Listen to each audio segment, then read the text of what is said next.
When God created man, he created him in his image, and he said it wasn't good that man should be alone. So he created another person and told them to multiply and fill the earth up, because God loves crowds. He loves when people gather together, especially in his name. The word church means called out together, to gather, to assemble. He loves that.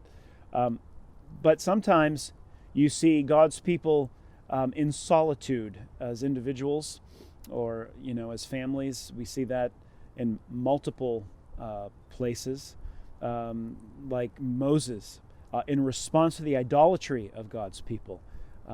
He sought God's forgiveness of them, and he spent time alone with the Lord for 40 days and 40 nights, prostrate before him. We see other prophets like Elijah doing the same thing. Sometimes God imposes solitude on us without our permission.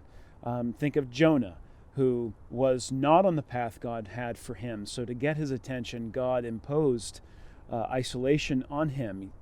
And we are told that in the belly of the fish, Jonah prayed. We see Paul and Silas, same thing. They weren't seeking isolation and solitude, but they found it in a prison cell. But even there, we know that they sang hymns and praise to God. Jesus, who was the Son of God, who loved to be with his people. He loved gatherings and worship and disciples. He loved healing crowds of infected and diseased people. And yet, he would often go away, like in Luke 5, and find solitary places where he could be in solitude. He would self-isolate for the purpose of praying. This is a spiritual discipline lost in the Christian community, and yet it is so much part of what it means to have communion with God. How often have you wished, back in the normal life, normal days, did you wish that you could get solitude, that you could spend more time alone with the Word and in prayer? Now, I know many of you are working from home. Many of you are managing busy households and kids who are home from school. I get all that.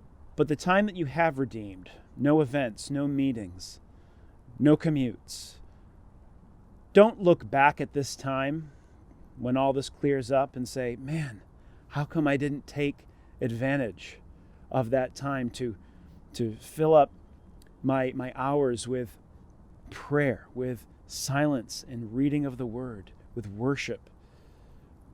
Don't just fill it up with amusement and entertainment. Don't just do that. Instead, make sure you prioritize solitude, because God has stopped us in our tracks.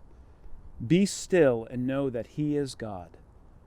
Be still, dear brothers and sisters, in this time, and embrace the solitude, because it is only temporary until we meet again.